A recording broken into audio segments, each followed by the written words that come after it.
Hello YouTube, my name is Isabella and welcome back to my channel Stubbornly Bookish. Today I'm going to be doing the Intimidating TBR tag. I haven't done a tag in a while and I find them to be fun and easy, and all of this reviewing, although I'm very glad I'm starting to catch up on it, can be a little bit draining / repetitive.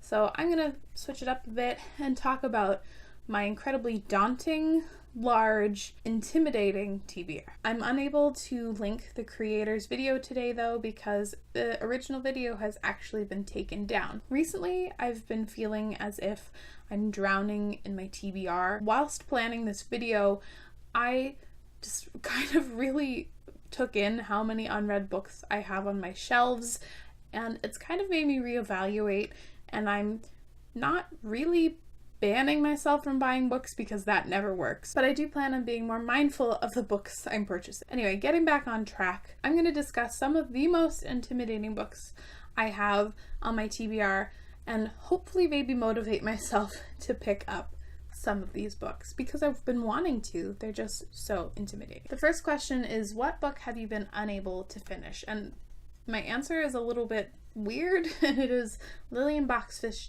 Takes a Walk by Kathleen Rooney. I think I got about a third of the way through, all the way back in December, and I was really enjoying it. It's a story about an 80-year-old woman walking the streets of New York during New Year's Eve and just kind of reflecting on her life. It's very quiet and very beautifully written, and I have no idea why I can't finish this story. It's been on a couple of TBRs and I've been thinking about it a lot, but I just haven't been able to finish it, and I have zero idea why. The second question is, what book have you been unable to read just because you haven't had time? And I'm actually picking The Obelisk Gate by N.K. Jemisin. The 5th season is the first book in the series, and it has been my favorite read of the year so far. The first book took me a decent amount of time to wrap my head around the concepts and really focus my brain power on it. And I can imagine that this sequel will be that way as well. And I've been dying to pick it up, but I really haven't feel like I've had enough time to set aside for this book. I most definitely want to be able to take it all in and really understand what's going on and enjoy the story. And I just unfortunately haven't had the time yet. Hopefully in the summer I should be able to do something with it. The next question is, what book have you been unable to read because it's a sequel? And I'm gonna pick Gemini for this one. This is the second book in the Luminaries Files, which is an incredibly popular YA sci-fi series here on BookTube. It's told in an interesting format, and I really enjoyed the first book, Illuminae, but recently it's felt like it's been so long since I've read the first one that I might have to reread it. And it's just, even though this book isn't filled with text, it is a little bit daunting to pick up a book that is so different and that you actually do have to focus on when you're reading. It's not something that you can just kind of skim through. You do have to, again, set aside a good chunk of time for this. The next question is, what book have you yet to read because it's brand new?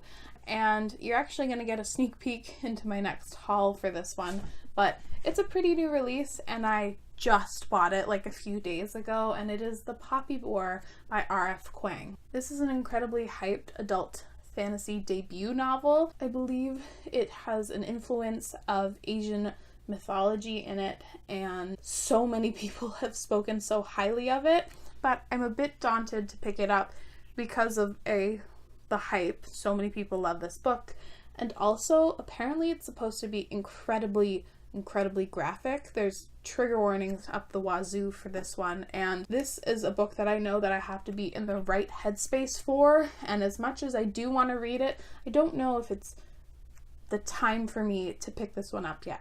The next question is, what book have you yet to read because you've read another book by the same author and you didn't like it? This is the one book I don't actually physically own, and it is TheDarkest Minds by Alexander Bracken. I read the Passenger duology by Bracken, and while I thought that the premise was incredibly intriguing and unique, that her delivery was rather disappointing. TheDarkest Minds is incredibly popular, both here on BookTube and just in general, and there's even a movie coming out. I think it's coming out pretty soon now, and I've been wanting to read it before the movie comes out, but I just can't quite do it. I actually held a physical copy in my hands when I was shopping at a thrift store, and I just couldn't do it yet, which is unfortunate. I'm hoping I can find it somewhere on audio. The next question is, what book have you yet to read because you're just not in the mood for it? And without a doubt, it's The Well of Ascension by Brandon Sanderson. You may or may not know that I recently decided to reread the first book in this series not too long ago because I fully intended on continuing on in this series, and I thought I needed a good recap or refresher before I went into this hunker. I had previously considered The Final Empire to be one of my favorite books, one of my favorite fantasy books, but with my reread, I just didn't enjoy it quite as much.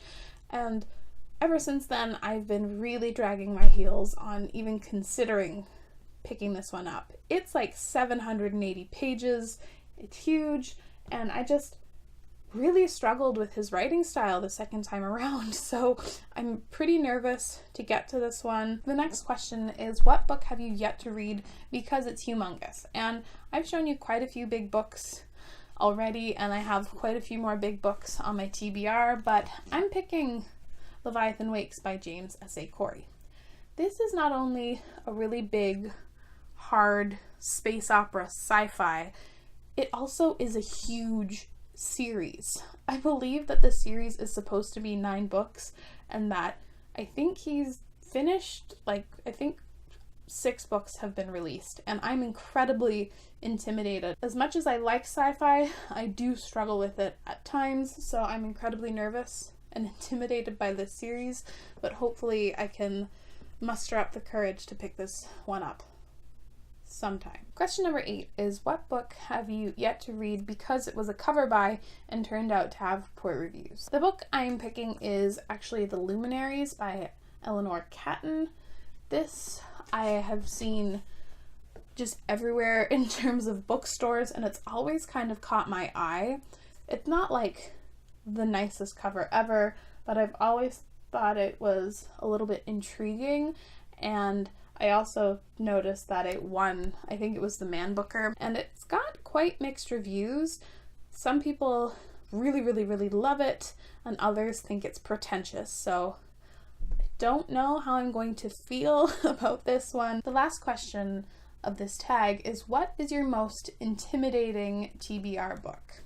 And I could have gone a lot of different ways for this, but I ended up picking just sheer size, and you'll see why in a second. My most intimidating book on my TBR is none other than The Count of Monte Cristo by Alexander Dumas. I haven't actually hauled this book yet, so again, sneak peek into my next haul, but I've been intending to read this book basically since I was in the 9th grade, and my teacher told me that it's the best revenge story ever told. I adore a good revenge story, and I've just wanted to read it for so long, but then I discovered that this book is 1,200 pages. It's huge. My arm is ready to fall off, and the text in my edition is actually pretty small, but it's taken me 6 years to find a copy of it, and I don't know how long it's going to take me to finally convince me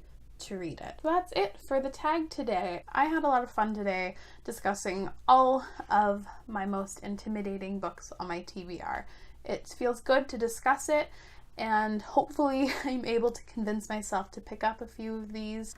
I encourage you to take a look at your shelves and look at those books that you've been putting off for a while, because I've discovered that I have a lot of them, and I really need to get down to brass tacks and start picking up these intimidating, scary books. Feel free to comment down below and tell me some of your most intimidating books on your TBR. I would love to hear your answers. As always, thank you so much for watching, and I'll see you again very soon. Bye!